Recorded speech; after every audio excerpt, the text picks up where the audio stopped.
Have you ever wondered why, in 19th century Europe, snow fell during the summer? Why, over the course of just 3 years, the population shrank by 10 million? What if the year 1616 was not merely the year without a summer, but the end of the old world? And the main question, why is there so little written about it in textbooks? Why is a catastrophe that affected the entire planet, claimed millions of lives, and reshaped the maps, mentioned only in a few lines? Subscribe to the channel so you don't miss new investigations. Today, we'll talk about 3 years of hell that changed the world, about a disaster erased from history, and about the traces that are still impossible to hide. The year 1616. Europe, America, Russia. People wake up all over the world and cannot believe their eyes. Midsummer, July, and snow on the streets. Temperatures drop below freezing. The harvest that should have ripened in a month is freezing right in the fields. Livestock cannot withstand the cold. People are panicked. This doesn't last a day or a week. It drags on for months. August, more frosts. September, the cold persists. Autumn does not arrive. Winter returns earlier than usual. And this pattern repeats for 3 consecutive years. 1616, 1617, 1618. 3 years without summer. 3 years of famine. 3 years of catastrophe. Historians call this the year without a summer. It's given only a couple of lines in textbooks. They say it was a cold spell, a poor harvest, hard times for people. But if you dig deeper, if you read testimonies from contemporaries, the picture is entirely different. This was not just hardship, it was a catastrophe, a mass disappearance of populations, the end of an entire civilization. Switzerland, summer of 1616. Mary Shelley, the future novelist, is stranded at a lakeside villa. The cold prevents her from going outside. Snow falls every day. Out of boredom, she begins writing her novel Frankenstein, a story about a monster created by man. But few realize that the atmosphere of the novel reflects that summer. Darkness, cold, a sense of the end of the world. Mary was simply describing what she saw outside her window. Germany. Peasants slaughter their livestock because there's nothing to feed them. Bread costs as much as gold. Riots and looting erupt. Authorities impose martial law. But hunger cannot be stopped by force. People eat grass, tree bark, carrion. By winter, a deadly typhus begins to spread. Entire villages become deserted. Ireland. Potatoes, the main staple, fail to produce a crop. The tubers freeze underground. By the end of the year, mass emigration begins. People flee to America, leaving everything behind. But life there isn't easier. In New England, snow falls in June. Farmers lose their crops. Famine ensues. Russia. Official documents record simply, poor harvests, famine in several provinces, increased mortality. But if you read between the lines, if you gather testimonies from various sources, the scale becomes clear. It was enormous. Entire districts were depopulated, villages abandoned. People disappeared without a trace, heading somewhere unknown and never returning. Now think, why is there so little discussion about this? Why is a catastrophe that affected the entire world, that claimed millions of lives, almost erased from textbooks? Why do historians mention it in passing? Was it merely a small climatic anomaly? Perhaps because the scale of the catastrophe was so immense that everyone preferred to forget it? Or maybe, after 1816, the world changed so profoundly that history itself had to be rewritten. And perhaps, it was precisely then that Tartary vanished, an empire erased from maps, along with millions who disappeared in that very disaster. The official version states it was the volcano. In 1815, Tambora erupted in Indonesia. Ash soared into the stratosphere, blocking out the sun and triggering a global cooling. It all sounds logical. It's scientifically sound. But this version doesn't explain everything. And if you ask the right questions, the logic begins to crack. April 10th, 1815, Sumbawa Island, Indonesia. Tambora awakens after centuries of slumber. The explosion is so powerful that it's heard 2,000 kilometers away. A column of ash shoots up 40 kilometers into the sky. Lava flows down the slopes, incinerating everything in its path. The locals run, but not everyone escapes. The island plunges into darkness. Ash falls for 3 days straight. It's one of the most violent eruptions in recorded history. On the volcanic activity scale, 7 out of 8. The eruption ejects 150 cubic kilometers of material into the atmosphere. Imagine an entire mountain rising into the sky and scattering across the planet. The ash reaches the stratosphere, where rain can't wash it away. It hovers there for years, cloaking Earth in a shroud. Official science claims it was this ash that caused the year without a summer. Particles reflected sunlight back into space. Earth received less warmth. Temperatures dropped by an average of 1.5 to 2 degrees. That was enough to disrupt the climate for 3 years. It all sounds logical. The calculations add up. Volcanologists, climatologists, historians, everyone agrees. Tambora is to blame. But let's look closer. The volcano erupted in April 1815, yet the cold began in the summer of 1816. More than a year had passed. In that time, the ash should have dispersed, settled, been washed away by rain. But the cold not only persisted, it intensified. The year 1817 was even worse. 1818 was slightly milder, but still colder than normal. 3 consecutive years. A volcano can cause a cooling period of 1 or 2 years. That's known from other eruptions. But 3? And with such severity? Scientists explain. Perhaps there was simply too much ash, and it lingered longer than usual. Maybe. But then, why didn't other major eruptions, Krakatoa, Pinatubo, produce similar effects? And secondly, the cooling was uneven. In some regions, temperatures dropped by 5 to 7 degrees. In others, only a couple. In some areas, almost no change at all. Why?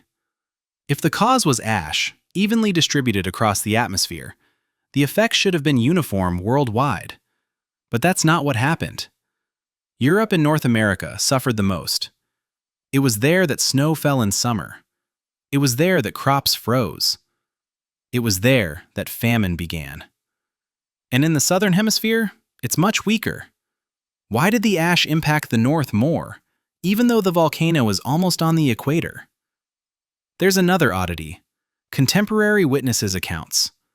They describe not just cold, they describe a strange sky. Red, yellow, sometimes almost black.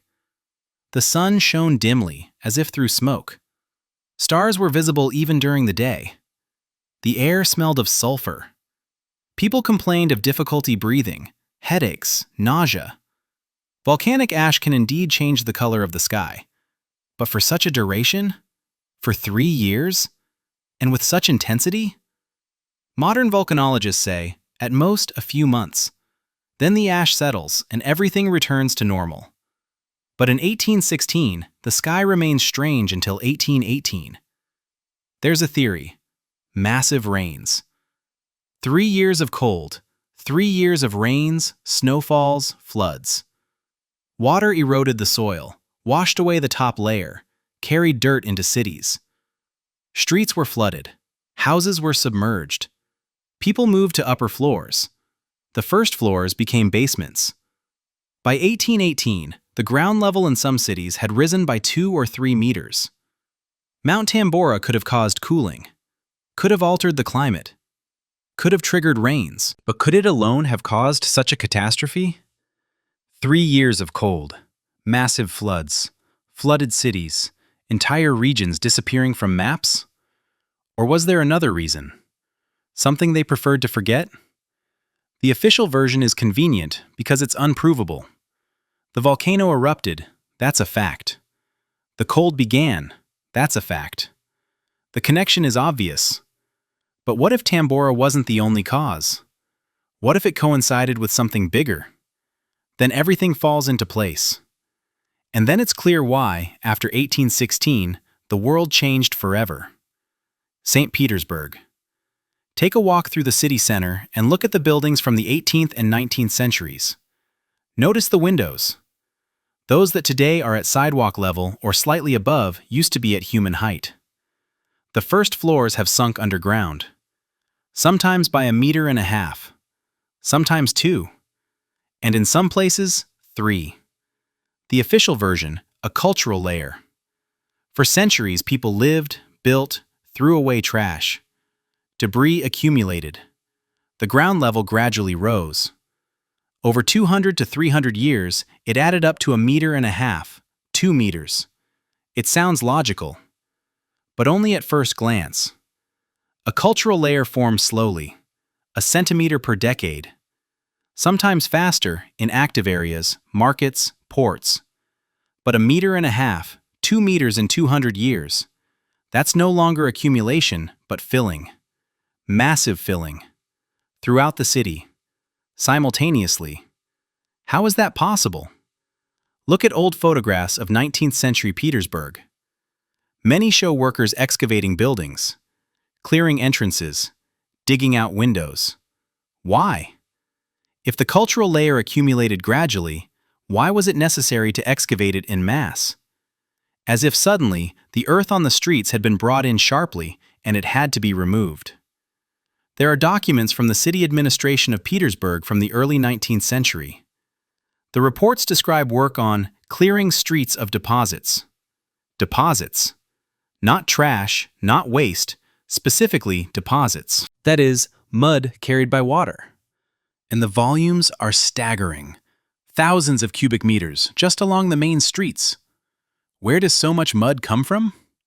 Moscow. The same picture. Red Square was once 2 meters lower. Kitay-Gorod was buried. The basements of old buildings ended up at the level of the second underground floor. Archaeologists find remnants of paving stones, foundations of houses, household items, everything buried beneath layers of soil several meters thick. Officially, cultural layers plus construction. They say that when new buildings were erected, the land was leveled, holes filled, streets raised. Perhaps. But then why did this happen specifically in the early 19th century? Why did mass replanning of cities begin right after 1800? Archives of the Moscow City Duma contain resolutions from the 1820s about the necessity of raising the level of streets and courtyards due to flooding. Flooding! The documents explicitly state, low-lying areas need to be filled because they are regularly flooded. Flooded with what? Rain? Groundwater? Or the aftermath of that catastrophe? Kazan. Beneath the Kremlin, archaeologists uncovered an entire city. Not just remains of buildings, but an entire city. Streets, houses, workshops, all buried under 3 to 4 meters of earth. Dating from the 18th to early 19th century. That is, the city existed, functioned, and then suddenly was beneath the ground, within a few decades. An interesting detail, this buried city shows no signs of destruction. Houses stand intact, paving stones are unbroken. Everything looks as if people simply left, and then everything was covered with dirt. Quickly, all at once, catastrophically. Europe. Vienna, Prague, Berlin, Paris, all tell the same story. The first floors are underground. Basements that used to be the first floors. Windows that became basement hatches. The soil layer is roughly the same, about 1.5 to 3 meters. As if across all Europe, at the same time, the ground level rose. Vienna has a museum in a building from the 18th century. To enter, you have to descend a few steps. The entrance is below street level. Guides explain, it used to be the first floor, but the street was raised. When? In the early to mid-19th century. Why? Officially, for transportation convenience. Unofficially, Because the old level was regularly flooded. There's a theory. Floods. 3 years of heavy rains, 3 years of cold. Water eroded riverbanks, washed away soil, carried mud into cities. Streets flooded. Mud solidified, settled, accumulated. Over 3 years, several meters built up. People simply adapted. They filled in the first floors, raised entrances, built new roads over the old ones. But the official history remains silent on this. Why? Because widespread flooding across Europe and Russia at the same time is no longer a climate anomaly. It's a catastrophe. A catastrophe of such magnitude cannot be explained by a single volcano. Just look at the maps of St. Petersburg. In the 18th century, the city stood on islands separated by straits. By the 19th century, many of those straits had been filled in. The islands merged together. Officially, they drained the swamps and carried out land reclamation. But perhaps they were simply buried under mud? And instead of dredging them out, they just paved over the top? The same applies to Moscow. The Neglin-Naya River once flowed openly through the city center. By the mid-19th century, it was hidden inside a pipe. Officially, due to pollution and smell. But maybe it was just buried under mud, and restoring the riverbed was too costly? There are contemporary accounts as evidence. For example, the memoirs of a Petersburg official written in 1820. He describes how, after the floods of the early 19th century, the streets were covered with layers of silt and mud. The authorities ordered residents to raise their yard levels, fill in the lower floors, and build new entrances. Those who couldn't simply abandoned their houses and left. Similar descriptions exist from Europe. Letters, diaries, official reports all indicate that at the beginning of the 19th century, something happened that forced people to drastically change their way of life. Literally. Rebuild their cities from scratch. In Germany, there's the city of Lübeck. Its museum holds documents about the Great Flood of 1820. The city streets were flooded to a depth of 2 meters. The water stood for weeks. When it receded, it left a layer of mud and silt up to knee-high. Residents excavated their homes for months. Many simply left.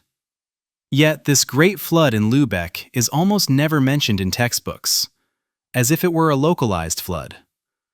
But if you gather all such localized floods from across Europe in the early 19th century, it amounts to a global catastrophe. Now think, 3 years of heavy rains, floods, mudslides. Cities buried. Rivers changed course. Roads washed away. Bridges destroyed. Infrastructure annihilated. People forced to start over. Rebuild on top of the old. Forget what was beneath. And it is precisely during this period that Tartary disappears from maps. Coincidence? Or a pattern? Perhaps the buried cities are not just the remnants of floods. Maybe they are traces of a civilization destroyed, one that could not survive the catastrophe. One erased from the maps, along with its cities buried under layers of mud. On most 17th century maps, Tartary is marked, a vast empire, sometimes called Greater Tartary, sometimes simply Tartary. Different maps show different borders, but the essence is the same. It's a separate state.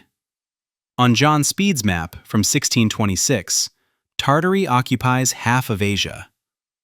On Guillaume Sanson's map from 1656, even larger. On Nicolas Vischer's map from 1692, Tartary is depicted as an independent empire with its capital at Tobolsk.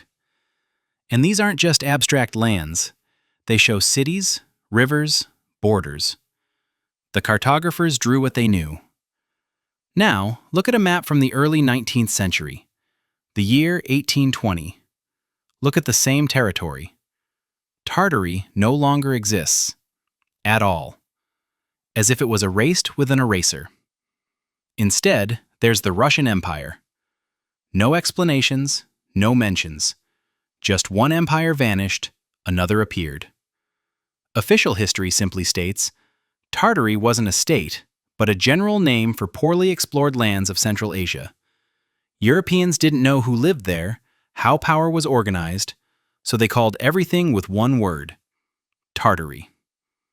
Later, they supposedly studied it better, realized they were different peoples, and stopped using that name. It sounds plausible, but then why do 17th and 18th century maps depict Tartary as a proper state? Why are their capitals, cities, borders marked? Why did European travelers write about Tartary's rulers, its army, trade, culture? If it's just uncharted lands, why so many details? And most importantly, why did Tartary vanish from maps precisely in the early 19th century, specifically after 1816, the year without a summer? Look at the chronology. Before 1815, Tartary appears on maps. After 1820, it's gone. The gap, 5 years. Exactly 3 years of catastrophe plus 2 years of recovery. Coincidence? There are maps from the transitional period. For example, the Arousement map from 1823. It still mentions independent Tartary on part of the territory, but nearby it's labeled Russian Empire, as if the cartographer didn't know what to call that land. The old name was no longer relevant, the new one hadn't yet settled. But what if Tartary really was? A state? An empire? A civilization? Call it what you will. What if it didn't survive the catastrophe of 1816? 3 years of cold, famine, floods. No harvest. Livestock perishes, cities flood, infrastructure is destroyed, trade halts, authority loses control. Imagine a vast empire stretching thousands of kilometers. Connections between regions rely on trade routes, rivers, roads. And now, everything is washed away. Roads impassable, rivers overflow, bridges destroyed, cities isolated from each other. Central authority cannot govern the outskirts. Outlying regions try to survive on their own. In just 3 years, such an empire crumbles. Regions break away. Cities fight for resources. Local conflicts erupt. The population sharply declines. Famine, disease, migration. By 1820, only scattered territories remain of the empire, unable to restore their former unity. And then comes the Russian Empire. It too suffered from the catastrophe, but had Europe's resources, Allied support, a more developed infrastructure. It recovered faster and began expanding eastward, not by conquest, simply filling the void left after Tartary's disappearance. Officially, it's called annexation of Siberia and Central Asia. But look at the dates. The mass annexation of territories happened in the 1820s and 1830s, exactly after the catastrophe. No major wars, occasional skirmishes, local conflicts, but no large-scale battles that usually accompany the conquest of vast territories.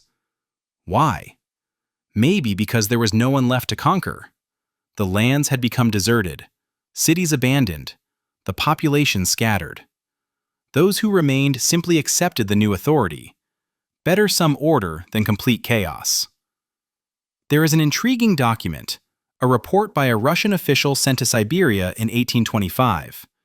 He describes abandoned towns, empty villages, wild people who had forgotten their language. Officially, this is explained as the aftermath of local epidemics and crop failures.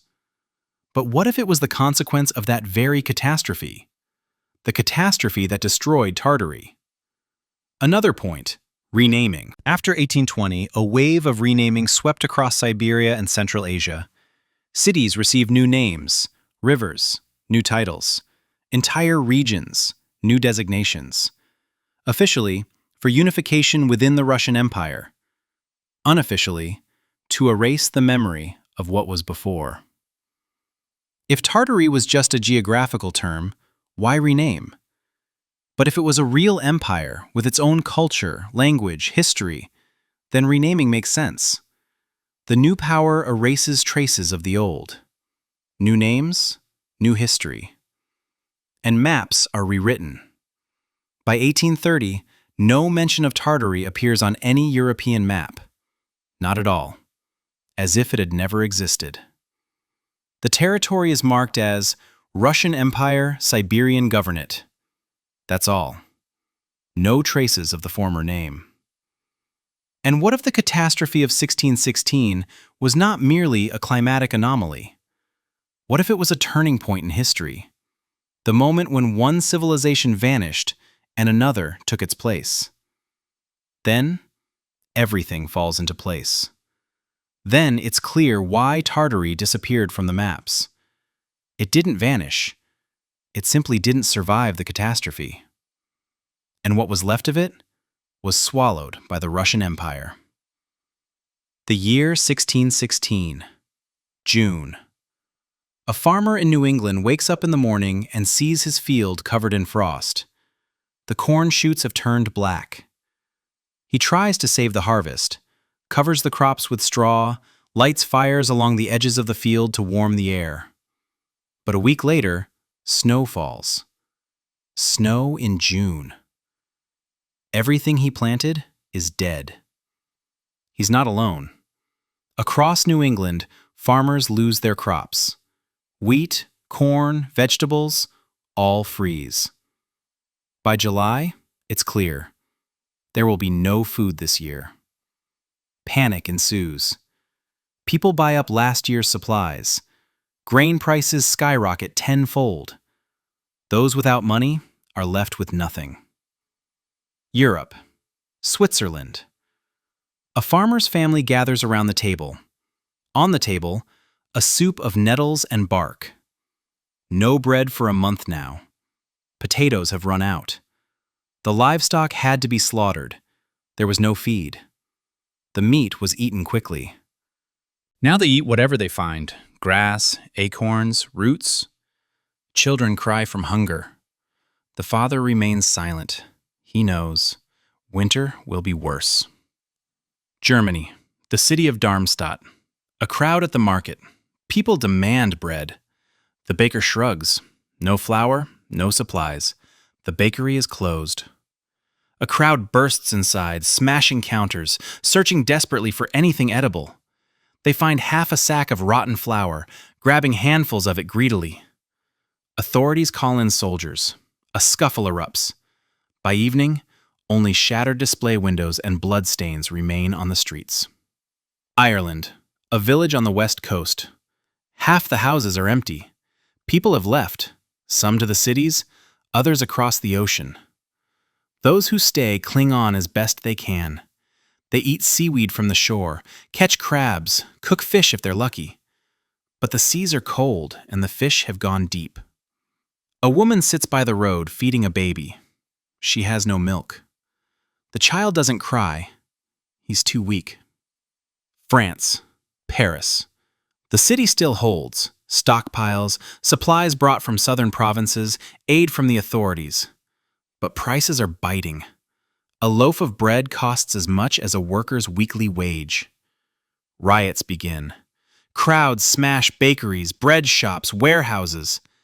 The army patrols the streets. Night brings curfews. But hunger cannot be quelled by force. Russia, Pskov province. A village of 50 courtyards. 15 remain by winter. The rest have left, seeking food, work, any chance to survive. The remaining residents are finishing off their last supplies. Grain ran out in November. They eat everything possible: straw, bran, birch bark. By December, typhus breaks out. People weaken, unable to work, unable to heat their homes. They freeze inside their houses. This is not an isolated case. It's happening everywhere. Across Europe, America, Russia. 3 years in a row. 1816, the most terrible. 1817, slightly better, but not much. 1818, the cold recedes, but hunger remains. Over these 3 years, the population shrinks by a third. Somewhere more, somewhere less, but everywhere, catastrophic. Contemporary accounts describe a scene of apocalypse. An English traveler passing through Germany in 1817 writes, "Villages are deserted, fields are abandoned. On the roads, wanderers are met, so emaciated it's frightening. They ask for food, but even the travelers have none to give." A Swiss official reports to the authorities, "The situation is critical. Supplies will last only until spring at best. If the next harvest fails, we will lose half the population."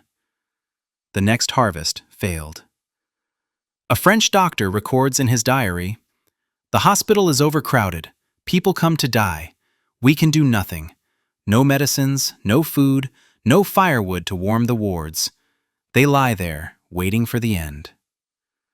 A Russian landowner writes to the governor, "Peasants are fleeing. Villages are emptying.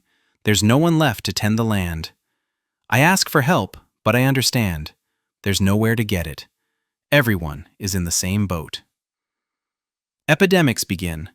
Famine, typhus, dysentery, cholera. Weakened people cannot resist disease. Entire city districts perish within weeks. There's no one left to bury the bodies, no strength to dig graves. They are piled into mass pits outside the towns. Sometimes they are left unburied, simply abandoned. The social order collapses. Laws cease to function. The police are powerless. Soldiers are starving themselves, deserting, looting. Chaos erupts. Bands of wanderers raid estates, farms, and supply wagons. The roads turn perilous. Trade grinds to a halt. Cities become isolated. Authorities scramble to respond. They distribute bread from state reserves, organize free soup kitchens. But supplies run out for everyone. Queues stretch for miles. People stand for days on end. Sometimes a crush occurs. Weak ones fall and never get up.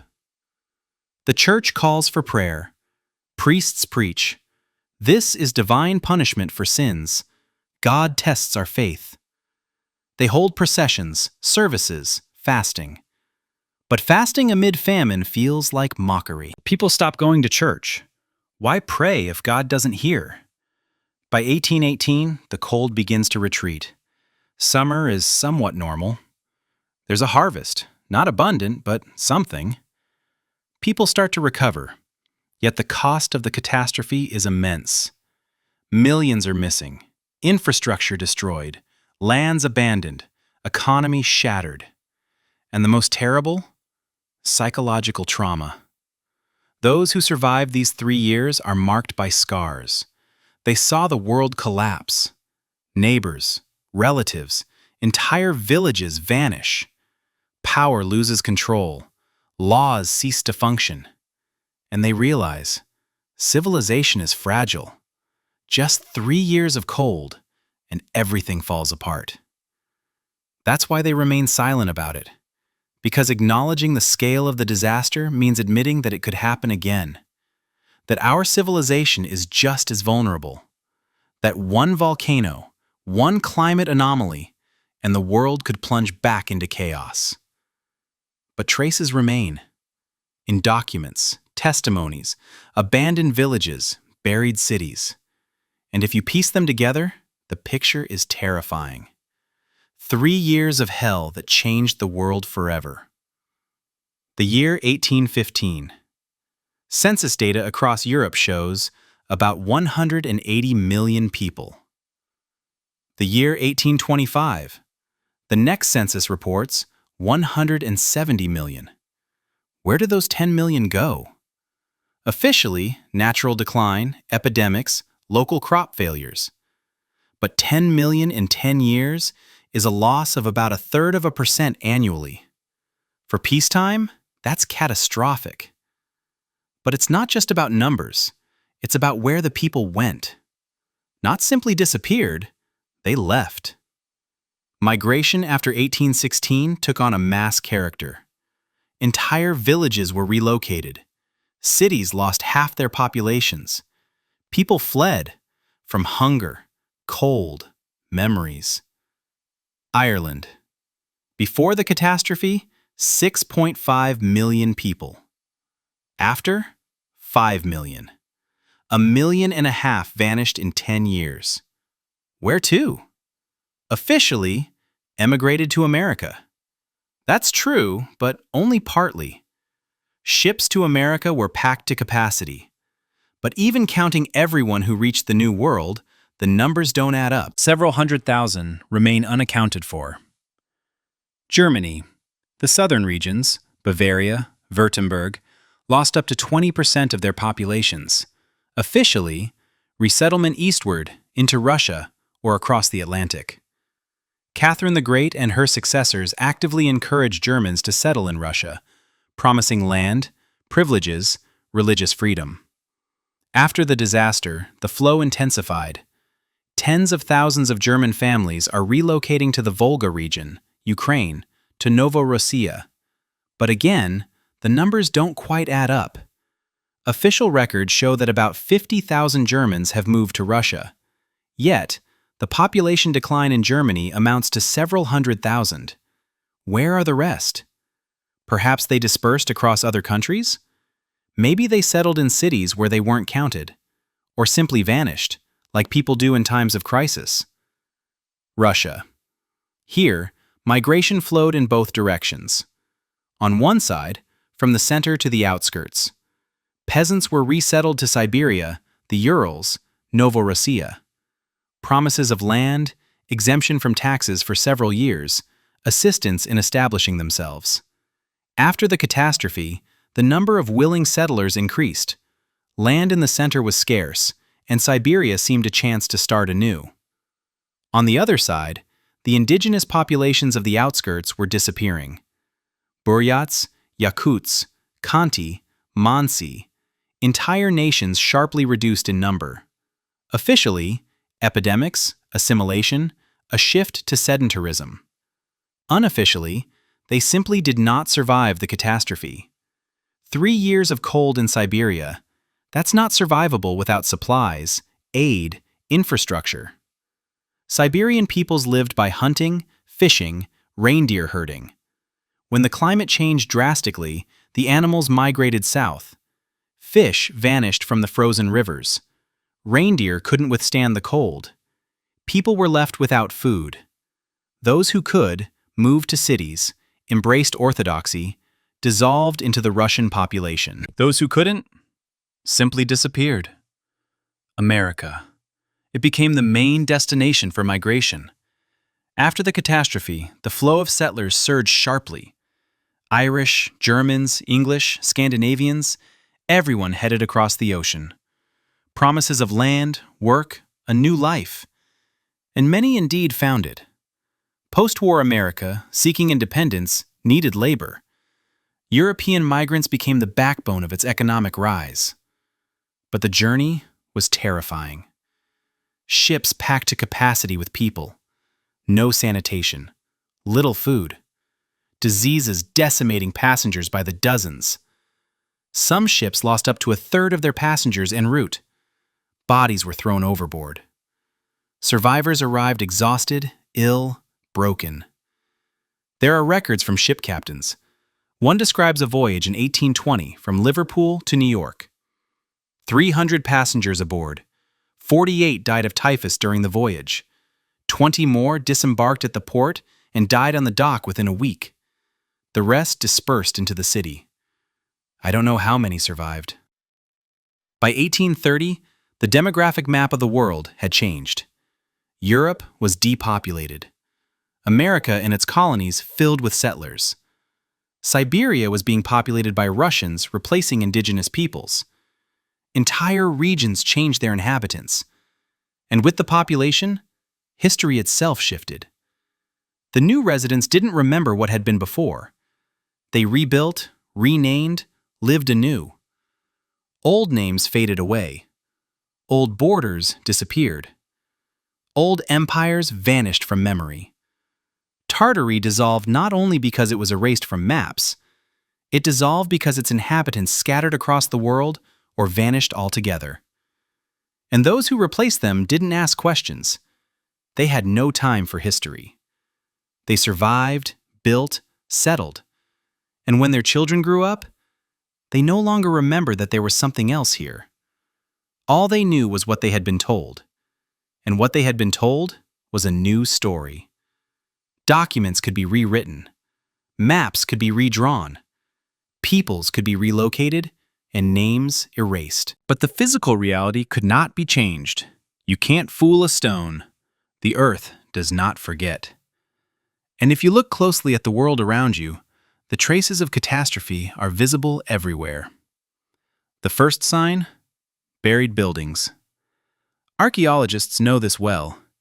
When they dig in historic centers, they find entire streets beneath the modern level. Bridges, foundations, drainage systems, all buried under layers of soil. Dating, late 18th to early 19th century. So, not ancient. This is recent history. But why is it underground? The second sign? Altered rivers. Look at old maps. Compare them with modern ones. Rivers flowed differently back then. There are channels that no longer exist, branches that have been filled in, riverbeds that have shifted. Officially, land reclamation, urban development, drainage of wetlands. But why did all this happen en masse after 1820? The third sign, demographic declines. Look at the population graphs of Europe in the 19th century. Around 1820, a dip.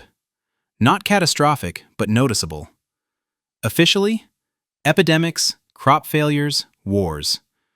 But there were hardly any wars during that time.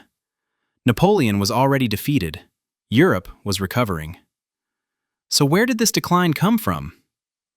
The fourth sign, abandoned villages. All across Europe, there are places where settlements once stood. Foundations remain, overgrown roads, old cemeteries.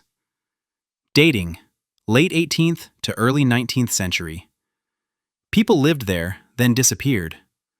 Officially, they moved to cities, sought better lives. But why so en masse? Why at this particular time? The fifth sign, strange climate records. Monasteries, observatories, weather stations kept weather logs. Many records have survived, and all show that the years 1616 to 1718 were anomalous. Not just cold, anomalous. Snow in summer, frosts in August, continuous rains, strange skies, fogs that lingered for weeks. The sixth sign, mass renaming. If these lands were just wild territories, why rename them? But if there was a civilization that needed to be erased, renaming makes sense. The new rulers, new names, a new history, a new geography. The seventh sign, sealed archives.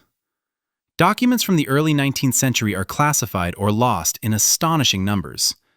Official reports on provincial conditions, censuses, records of floods and epidemics, all either vanished or stored in secret archives. Why? If history is as we are told, why hide 200-year-old documents? The eighth sign, folk memory. Old folks in Siberian villages still tell legends about the old people. Those who lived here before the Russians arrived. They built cities from stone. They possessed strange technologies. Then they disappeared. Either they left or they perished. The Russians came into an empty land and took what was left. Legends? Perhaps. But legends are always rooted in reality. The collective memory of a people preserves what never made it into textbooks. And if you gather these legends, if you compare them with archaeology, documents, and maps, the picture becomes complex. All these traces point to one thing. At the beginning of the 19th century, something massive happened. A catastrophe that changed the world. Cities were buried under the earth. Rivers changed their courses. The population sharply declined. Entire empires vanished. And those who survived rewrote history to forget the horror. Tartary is not the only victim. It's just the most conspicuous one. A vast empire spanning half of Asia erased from maps in just 10 years. without wars, without treaties, without explanations. It simply disappeared. And in its place rose another empire, building a new history on the ruins of the old. I do not claim to know the whole truth. I'm not saying that official history is entirely false. I'm simply revealing what's hidden. Facts that don't fit the conventional narrative. Questions that have no answers. Traces that cannot be erased, no matter how hard they try. What to do with all this? That's up to you. Believe the official version or seek alternatives. Accept convenient explanations or dig deeper. Agree with what you've been told or ask uncomfortable questions. But if you feel that there's something more behind the familiar story, keep searching. The truth isn't on the surface. It's buried beneath layers of dirt, rewritten documents, and forgotten names. But it exists, and the traces lead to it. Subscribe to the channel if you want to continue this journey. There are still many secrets ahead, tangled histories, unsolved mysteries. We will explore what the textbooks remain silent about. Search for what has been hidden from us. See you in the next investigations. The truth is somewhere nearby. You just need to dare to look for it.